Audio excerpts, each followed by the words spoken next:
Olá, o Giro Ambiental está no ar e hoje o assunto são os rios. O que são rios?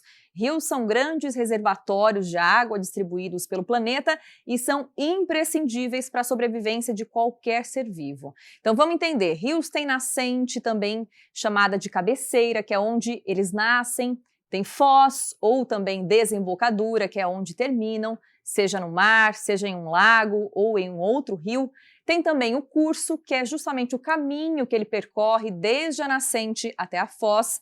Tem o leito ou canal, que é onde uma faixa, na verdade é uma faixa de terra abaixo das áreas vizinhas, por onde o rio corre.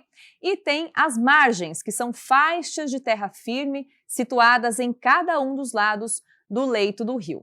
Mas hoje a gente não vai estudar hidrografia, não vai falar sobre estrutura dos rios propriamente dizendo. A gente vai falar sobre a ameaça que os rios têm sofrido na natureza e o que nós temos a aprender e a agir a respeito.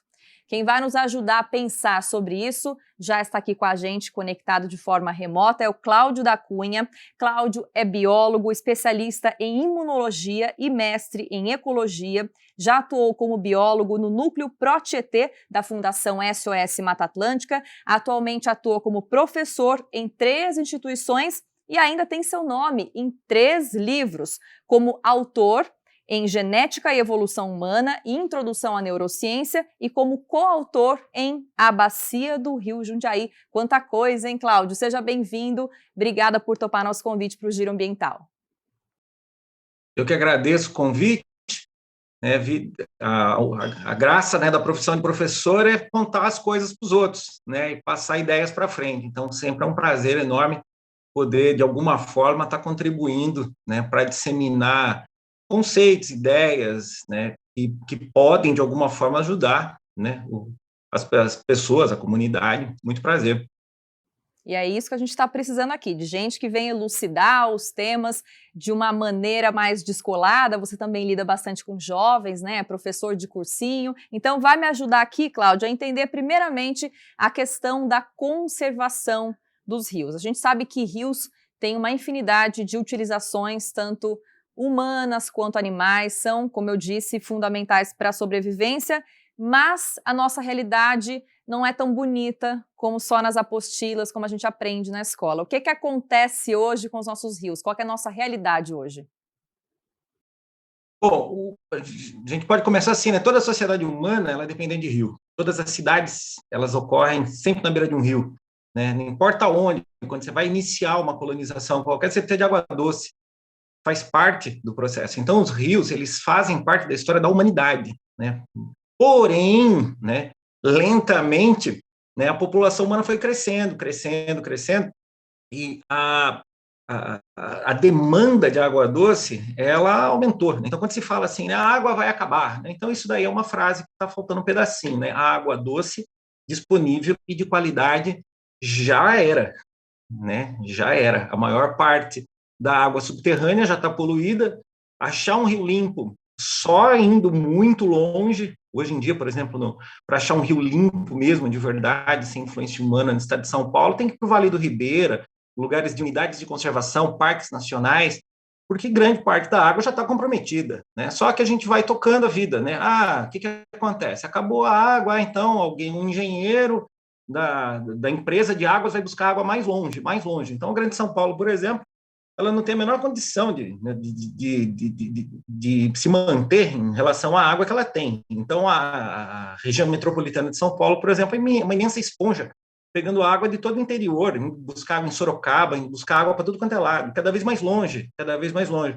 E a conservação dos rios, né, ela deixa muito a desejar, embora exista, né, uma observação, né, da importância dos rios, né, da despoluição dos rios. O processo de despoluição, ele está em curso, por exemplo, no estado de São Paulo, né, da bacia do Rio Tietê. Eu fiz parte desse movimento, né, foi uma ação civil pública que pediu, né, entrou na Assembleia Legislativa do estado de São Paulo, queremos a despoluição do rio. E aí a galera teve que correr atrás, né, porque era sempre assim, né, né, vamos fazer, né, e sempre correndo em cima de obras de engenharia, né, né, sempre um engenheiro que vai salvar a pátria. E não é exatamente assim que funciona, né? O processo, quando se fala, por exemplo, em despoluição de rio, as pessoas acham que existe uma máquina que você coloca no rio e a máquina limpa a água, né?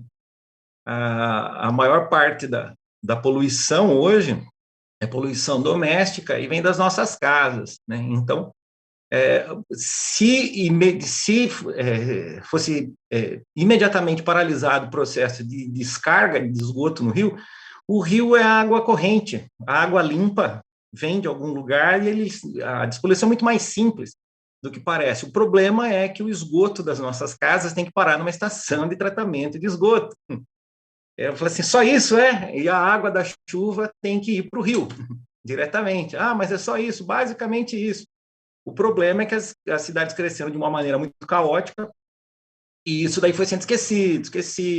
Então, hoje a gente tem a cidade como, por exemplo, Itu, Salto, que estão em rodízio constante, faltando água, e dentro do município passa o maior rio do estado de São Paulo. Só que ele está numa classe, né, de qualidade, que a gente chama de classe 4, que ele não pode nem ser coletado para tratamento, né, para consumo humano. Mas, às vezes, as pessoas não percebem realmente o rio como um rio. Ele é uma coisa que está lá, né? Ele não faz parte da paisagem, não, é uma coisa que tem que ser tapada.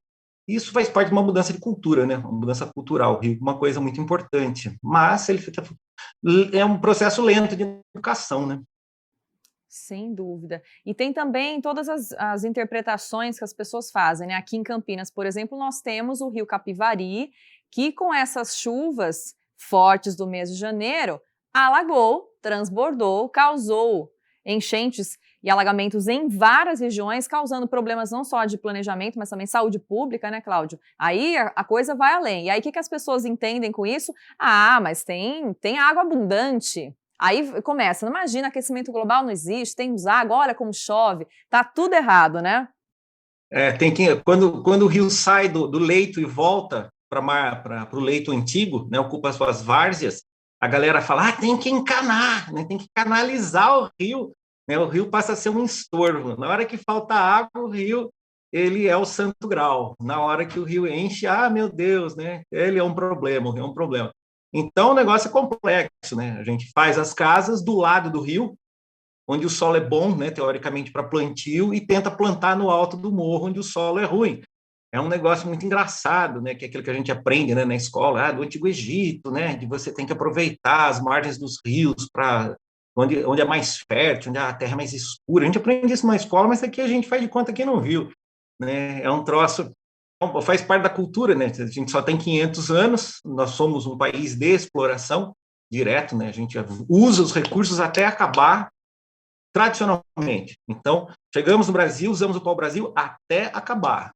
Diamante até acabar. E a água até acabar. A gente usa a água até acabar. Na hora que a água acaba, aí, nossa, aí fica todo mundo, não chove. Mas o ciclo da água a gente aprende no ensino fundamental, né? O rio, ele não corre só quando tem chuva, né? Então, quando você está numa época de seca, o rio Atibaia, por exemplo, que é um grande fornecedor de água para Campinas, ele tem que estar correndo o ano todo. O rio não pode secar, né? E aí as pessoas falam assim, mas tem que chover. Não é bem assim, né, que funciona. Então, quando você imagina um rio, a água que está no rio, ele tem que vir de algum lugar durante o ano todo, ele vem do chão, ele vem da terra.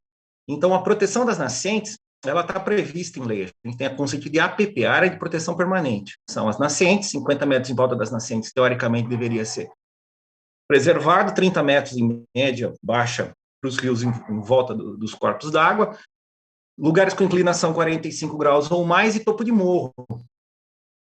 Por que o topo do morro tem que ser preservado? Porque as pessoas veem a nascente e falam, a água está saindo daí. Mas a nascente é só a torneira.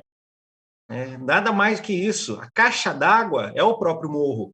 Então, se você tira a cobertura vegetal e a água da chuva cai, como está caindo agora, nesse momento dessa entrevista, ela escorre superficialmente, ela não penetra. As árvores, as plantas, as raízes, elas vão fraturando o solo e a rocha. Então, uma área que tem mata, que tem vegetação, ela acumula água no solo para o ano todo. Então, o solo é o reservatório de água. E as pessoas acham que o reservatório de água é a represa. né, que a represa, e a gente faz represas de colonização de exploração, largas, né, amplas, com uma área enorme para evaporação, rasas, que se enche de terra, que não são desassoreadas, e que quando não consegue mais guardar água, faz outra represa. Então, a gente não cuida das represas que tem, não entende a importância das matas, né, e da preservação das matas para manutenção da água na seca, né? Todo mundo, ai meu Deus, né? Precisamos que chova. Você quer que chova na seca? Não vai chover na seca, porque é seca, simples assim. Ah, mas como que a gente faz, né? Pare de destruir as zonas de recarga, né? E nós, então faz um poço artesiano. As águas subterrâneas, elas estão com rebaixamento de nível espantoso para todo lugar. Nós estamos tirando muito mais água do subsolo do que está tendo recarga. Então, o pessoal que lida com água do subsolo está com os cabelos em pé. Né? Não, é necessário urgentemente fazer com que a legislação ambiental seja respeitada. Você precisa dessa água, mas você só lembra dela na hora que acaba. Né? Faz parte de um processo. E sempre fica esperando um milagre. Né? Quem que vai ser o gênio que vai nos salvar, né? Na realidade, é parar de cortar, né? Um bom negócio e imediatamente reflorestar. Imediatamente, já passou, né, do tempo. Inclusive, Cláudio, ainda falando dessa questão da responsabilidade, né, de coletividade, eu queria voltar em um ponto que você mencionou, que é bastante interessante a gente comentar, que é sobre a poluição doméstica, que acaba chegando no rio. Pensando que tudo que a gente faz tem uma consequência, como é que a gente pode mudar pequenas ações no nosso dia a dia para que a gente veja, porque na verdade a gente já está falando numa crise tão grande que já se fala num colapso ambiental, né? Talvez para ficar menos pior a situação. O que a gente pode fazer para não agredir tanto os rios? Uma das coisas que quando se fala assim, né? Não jogue lixo nos rios, né? Ninguém vai na beira do rio jogar lixo no rio. Você joga lixo na rua. Que seria muito interessante que as pessoas tomassem consciência e quando você passa na frente de um bueiro, na beira da rua, o bueiro é águas pluviais, ele não pode feder, água pluvial é água de chuva. Então, você passa perto de um bueiro e subiu aquele cheirão de barata, aquele cheirão horroroso, significa que as casas estão com a privada ligada no água pluvial, o esgoto das casas. Então, uma parte das nossas casas, sem que a pessoa saiba o que está acontecendo, ela está com a ligação errada. Assim, e o que eu tenho a ver com isso? Se você não sabe, procura descobrir. Existem alguns sintomas, né, do negócio, como, por exemplo, né, se está num dia de chuva muito forte, olha para a água da privada, aquilo não pode mexer.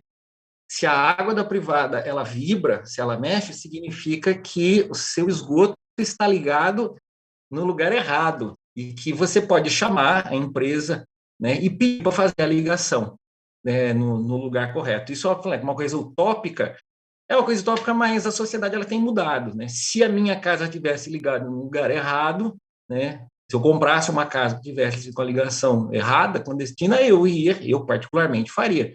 E acho que uma parte da sociedade faria também. E caberia ao poder público fazer uma coisa muito simples, que é o famoso teste da tinta, de ir de casa em casa, jogar tinta na privada, dar descarga e alguém fica lá fora vendo se a tinta chegou lá, né? Ver se está ligado. Então, é muito mais um bater na porta, com licença, joga tinta na privada, dá descarga e vê se a ligação está feita correta, do que uma mega obra de engenharia, aquela coisa, nossa, né? Obras, né? Porque se entende a estação de tratamento de esgoto, é importante fazer com que o esgoto chegue até a estação. E parando o fluxo de esgoto, automaticamente o rio ele se autodepura. É um processo que as bactérias fazem, né? Não existe milagre. Só a bactéria come o cocô, o xixi, vira adubo e segue o jogo, né? Quem nos salva são os micro-organismos. Eu estou me sentindo numa aula de biologia, estou adorando a sua didática, viu, Cláudio? Eu acho que é assim para as pessoas entenderem, né? Ai, Cláudio, foi um papo muito legal com você, acho que ficou, né, mais claro para as pessoas qual que é a nossa relação com os rios, qual que é a importância dos rios, o que é que a gente pode fazer a partir de agora, as reflexões que a gente pode promover também com outras pessoas, transformar isso realmente num compromisso coletivo. E eu agradeço a sua participação mais uma vez, que foi muito importante aqui. Eu só gostaria de só dar um toquezinho, essa coisa do passar informação. Então, a gente vive num mundo em que a gente está entre o catastrofismo e o negacionismo. Então, falar de meio ambiente não pode ser uma coisa catastrofista, porque todo mundo foge, ninguém gosta, né? Quem vai atrás de notícia ruim é a ambulância. Então, começa a falar em meio ambiente, todo mundo sai correndo, foge, porque você tem uma responsabilidade. E negar que existe o problema é a outra ponta, né? Então, como diziam os gregos, né, a virtude está no centro, e quando a gente tiver que falar sobre meio ambiente, a gente tem que tomar um pouco de cuidado em relação a esses dois mundos, né? Porque senão a gente não consegue passar a ideia, a gente não consegue fazer coisas, senão a gente já desiste logo, né, de uma vez. Perfeito. Tá dado o recado, então. Muito obrigada, Cláudio. Até a próxima. Até! E para você aí de casa, ficou alguma dúvida? Pode rever toda a entrevista, pode também buscar outras fontes de informação, contribuir com a gente com alguma coisa que a gente eventualmente não tenha comentado aqui. Vai ser muito legal essa troca de informações. Agradeço muito a sua participação e te espero para a próxima edição do Giro Ambiental. Se cuide e cuide dos rios. Até! Tchau!